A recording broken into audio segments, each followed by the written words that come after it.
Hello and welcome to Jessie Bear Book Club. Today we are getting back to our Wild Cards Super Kick and reviewing Wild Cards 25, Low Chicago. This is the second book in the American Tirad. I was hoping this book would be more wildcardie than Mississippi Roll, and boy was I impressed. I was immediately into the poker game idea. The book starts with a bunch of players who are aces, which includes Jack Braun, Marlin and Will-O-Wisp's son, Noel Matthews, who I loathe, and Charles Dutton, and many more. I was hooked, and I wanted to keep reading even after my lunch break was over. I wasn't expecting the time travel element that came into this book, but I was pleasantly surprised by it. The idea of time travel is of course full of problems, but I was happy to get to see more of Nick Williams because I love Will-O-Wisp. He is such a great character, and the idea of him getting to meet his son and not knowing it was his son was so bittersweet, but brilliant for the reader. I also enjoyed Julie Cotton in Playboy and her hero worship of JFK.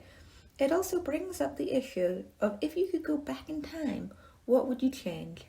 I also really loved the story's full circle idea with Julie getting pregnant by JFK and then Monroe saying he will look after her baby and marry her if that is what she wants.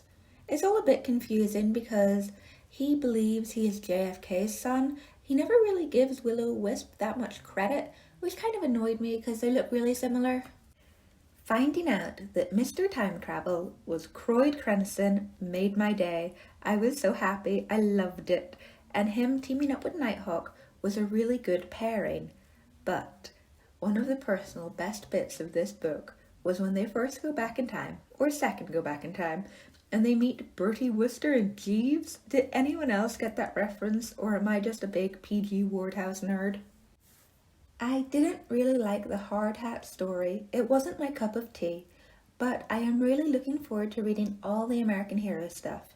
If they ever bring it out on Audible, I will jump for joy. No joke, I will actually make a video of me jumping. Now, I really enjoyed Abigail's storyline. 1, her power to absorb other people's powers sounds really fun. 2, I love dinosaurs, like love dinosaurs. 3, anything that expands the wildcard universe I am really up for, especially anything to do with the network. They fascinate me. I want to know everything about the traders. And what was that? Was that Jube, or was that one of Jube's relatives? Jack Braun's story was kind of lackluster. I would have liked more. But then we move along to Half Tiger Man Khan, and his story was really interesting because he is the first solo time traveler we have had, and he is stuck in 1920s Chicago. Khan stopping the St. Valentine's Day massacre was great, and him killing all the henchmen at the farm was really good. I like how his tiger half takes over. Pretty cool wild card if you ask me.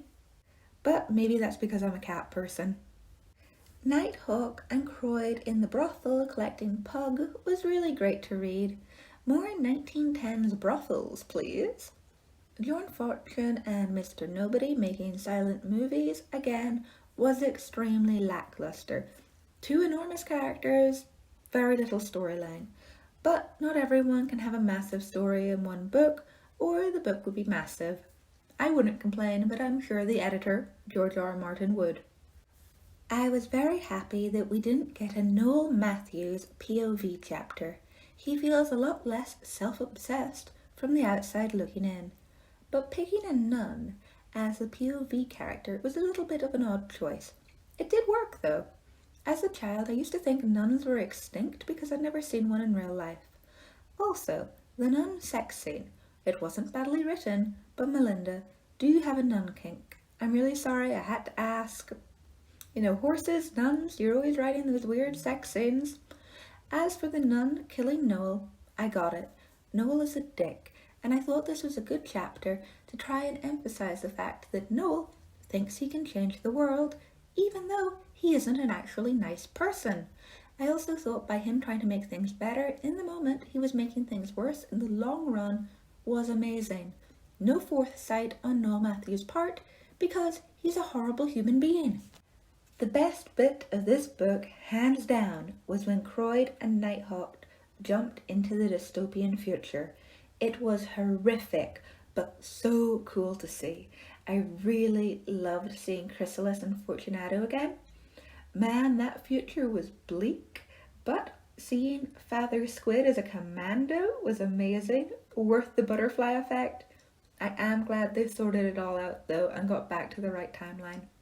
The dystopian future did give me X-Men vibes though, you know what I mean, with the Sentinels. But it was different enough that I still really enjoyed it.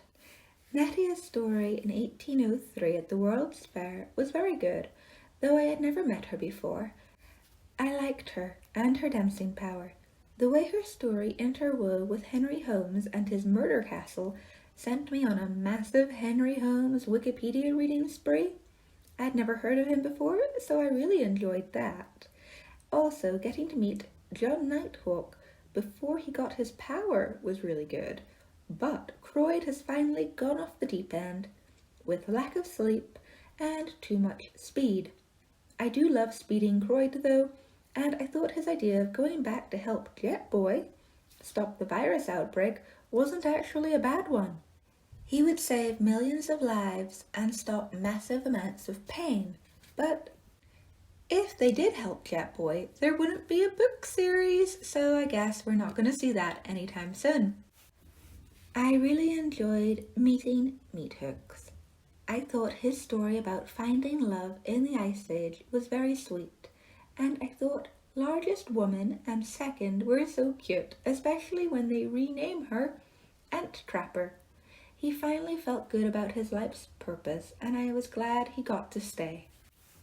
As for the final chapter with the Great Chicago Fire, it wasn't what I expected, as they didn't rescue Cinder or Galantine, but the time paradox of the immortal John Nighthawk stealing his wife from himself before his card turned was a good paradox, and I was glad he finally found happiness, and that he wasn't annoyed that Croyd left him in the 1800s because Croyd was on speed and didn't care anymore. This book was a real old school wild cards read. I loved it. It was brilliant because we had a new plot device involving time travel which we have not seen before, and we got to meet some new amazing aces as well as some old favourites. 9 out of 10. This was a back to basics amazing wildcards book. This is the end of this book review. If you enjoyed it, please like this video and subscribe so you won't miss my other wildcards reviews. I have a full playlist of them you can check out. You can also follow me on Instagram at Lady Jessica Riddell. Until next time, I hope your card doesn't turn.